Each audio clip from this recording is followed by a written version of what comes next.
प्रिय विद्यार्थियों, आज हम जिस प्रकरण पर चर्चा करेंगे वो है सहपाठी के आंतरिक संबंधों की समझ एवं आपसी संबंधों का विकास।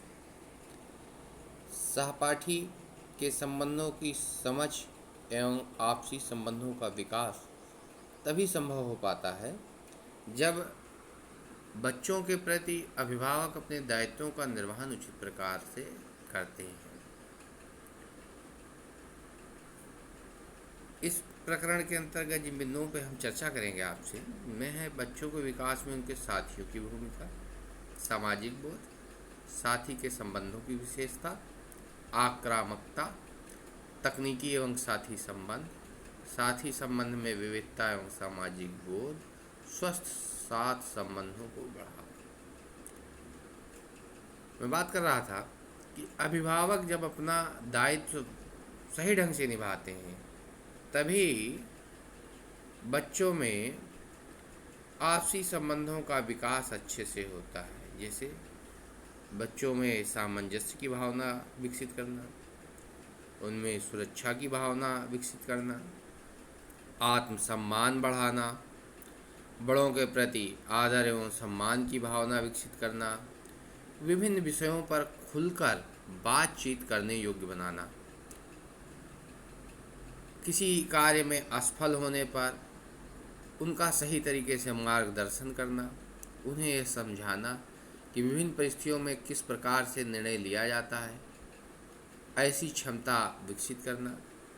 जब माता पिता अपने दायित्वों का इस प्रकार से निर्वहन करते हैं तो निश्चित रूप से बच्चों में आपसी संबंधों का विकास होता है। बच्चों को पढ़ाई पर ध्यान देने के लिए कहना, माता पिता व परिवार के साथ अधिक समय व्यतीत करना, उनका विपरीत परिस्थितियों में अपने क्रोध एवं आवेगों पर नियंत्रण करना, घर से बाहर बहुत देर रात तक न घूमना, परिवार के सदस्यों से अपने मित्रों को मिलवाना, आपस में मिलजुल कर रहना तथा समय पर उनके प्रति जिम्मेदारी निभाना, अपनी विभिन्न समस्याओं और जिज्ञासाओं को माता पिता एवं शिक्षक से मिलजुल कर शांत करना, उनका निराकरण कराना, सकारात्मक दृष्टिकोण अपनाना और सबसे ज़रूरी चीज़ है अच्छी पुस्तकों साहित्यों का अध्ययन करना और सांस्कृतिक क्रियाकलापों में भाग लेना,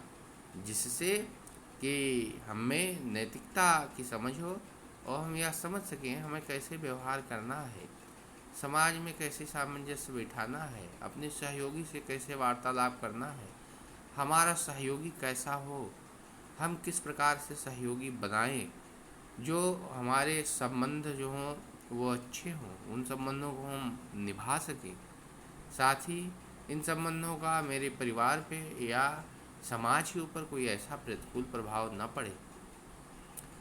इस प्रकार से अपने संबंधों को स्वस्थ बनाए रखने हेतु अपनाने योग्य जीवन कौशल क्या क्या है, इस पे बात करते हैं। जैसे पहला है स्वयं के प्रति जागरूक होने पर हम प्रायः सकारात्मक ढंग से विचार करते हैं।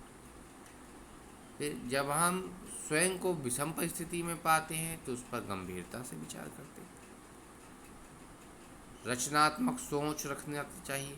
रचनात्मक सोच जो है सकारात्मक विचार एवं क्रियाकलाप को जन्म देती है।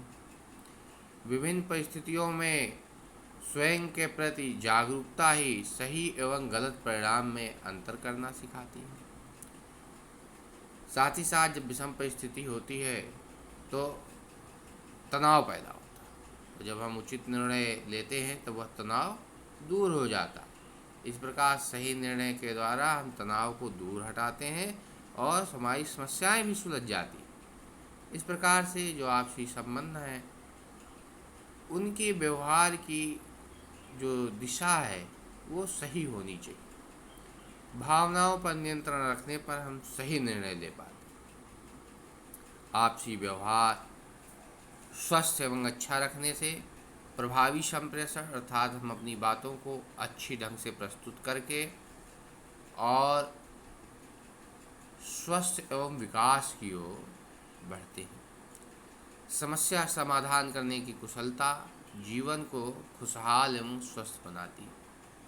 इस प्रकार से नैतिकता का मतलब यह नहीं है, नैतिक विकास का मतलब यह नहीं है कि यह करे और यह ना करे, बल्कि इसका मतलब यह है, इसके द्वारा विद्यार्थी यह सीखता है कि सही क्या है, दया क्या है, व्यक्तिगत और सामाजिक मूल्यों के संदर्भों में साझे हित में क्या उचित है। ये सारी बातें नैतिक विकास के अंतर्गत आती हैं। बच्चे जो भी सुनते हैं उसमें से अधिकतर चीज़ों को समझ पाते हैं, परंतु अक्सर कथनी और करनी में अंतर होता है और इस विरोधाभास में वो सामंजस्य नहीं बिठा पाते। इस प्रकार से परिवार में अगर कोई छोटा भी विवाद होता है तो बच्चों के ऊपर उस पर गहरा असर पड़ता है। बड़ों के लगातार विवाद, माता पिता के टूटते संबंध, भय और विषाद इसके कारण बनते हैं, जो थोड़े समय में किशोरावस्था में हिंसा के रूप में प्रकट होते हैं। अतः माता पिता और शिक्षकों सबको यह ज़रूरत है कि एक मंच पर लाया जाए, जिससे कि व्यक्तिगत नैतिकता का विकास केवल माता पिता अथवा केवल विद्यालय पर ही नहीं छोड़ा जाए, बल्कि विभिन्न आयु समूहों में जो नैतिक विकास है वह अलग अलग तरीके से होता है। आरंभिक वर्षों में जहाँ विद्यार्थी अपने आसपास को समझने और उसके तथा अपने संबंध में चेतना के विकास में लगे रहते हैं, उनका व्यवहार सज़ा से बचने और पुरस्कार पाने के प्रति होता है। अच्छे और गलत का अंदाज़ा वे इसी से लगाते हैं कि कौन सी बात मानी गई, कौन सी सही नहीं है। इस स्तर पर वे बड़ों में देखते हैं कि उसी के अनुरूप नैतिक मूल्यों को समझ प्रति अपनी समझ बनाते हैं। जैसे जैसे बच्चे बड़े होते हैं उनकी तार्किक क्षमताएं बढ़ती हैं, परंतु वे इतने परिपक्व नहीं हो पाते कि मान्यताओं और मानकों पर भी प्रश्न खड़ा कर सकें। इस प्रकार से दूसरों को प्रभावित करने और स्वयं को मजबूत सिद्ध करने के क्रम में वे कानून तोड़ते हैं। इस चरण में नियमों, प्रतिबंधों, दायित्वों और शिष्टताओं की समीक्षा कर चिंतन को बढ़ावा देते हुए सामूहिक अच्छाई, त्याग, दया और संयम के मूल्यों के प्रति एक अंतर्दृष्टि विकसित की जा सकती है, जो बातचीत और चर्चा के द्वारा हो सकता है। ऐसे प्रयास उन्हें अपने नैतिक आचरण करने में सहायता करते हैं। बाद में जब उनमें अमूल चिंतन का पूरी तरह विकास हो जाता है, तब वह तार्किक ढंग से बता पाते हैं कि नैतिक आचरण क्या होता है। आज बस इतना ही। अभी हम आगे इस पर चर्चा करेंगे, जो अगला व्याख्यान होगा उसमें। धन्यवाद।